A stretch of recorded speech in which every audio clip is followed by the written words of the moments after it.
Question here is, how do you give legitimacy to your currency if your currency is no longer backed by an asset like gold? At least because before you could say, well, it has legitimacy because it's backed by gold. I mean, sure, you can say it's backed by the world's most powerful military and economy, but I'm talking about something more substantive, like a backing of an asset. So America has a de facto backing of their dollar, and that's in oil.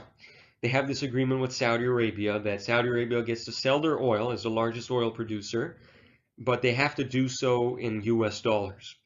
And before, it was enforced by the London Gold Pool and the general agreed upon agreements of trade and tariffs. That should be GATT, I believe, and it's now enforced by war and military. So we see, how do they enforce this? Well, before it used to be through diplomacy, and now if you do not trade your oil in USDs and try to undermine the legitimacy of the US dollar under this fiat regime, you're going to have some run-ins with the US military. And this is not some crazy conspiracy. I'm actually far from it, but this is an observation. Let me show you. So Iraq, under Saddam Hussein, went off the dollar standard for their oil. They basically said, we're not going to sell our oil in USDs, we'll take it in euros. And that kind of undermined the legitimacy of the US dollar because they no longer were being backed by gold, they were being backed by oil. And Iraq was a large oil producer, and they said, we're going to dump the dollar for the euro. 2003. I guess what happened in the same year? He got executed 3 years later. Syria. They also picked euros over dollars. Syria has switched all of the state's foreign currency transactions to euros from dollars amid a political confrontation with the United States. 2006. I guess what happened to them 6 years later in the Arab Spring.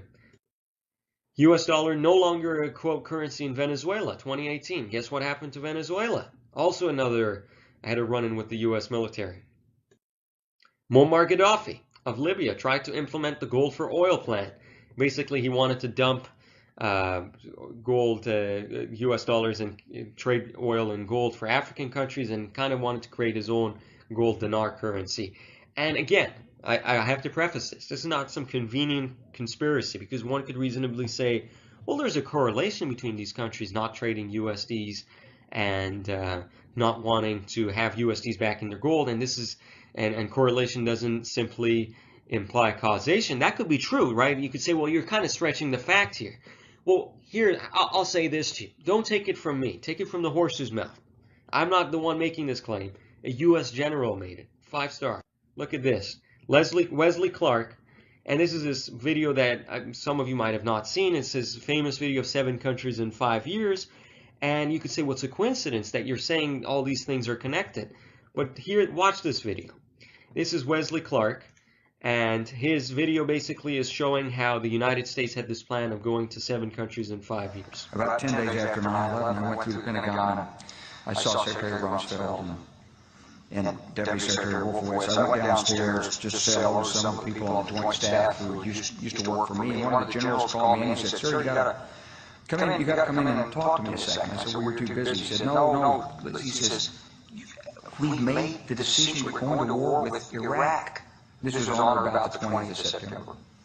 I said, "We're going to war with Iraq. Why?" He said, "I don't know." He said, "I guess they don't know what else to do."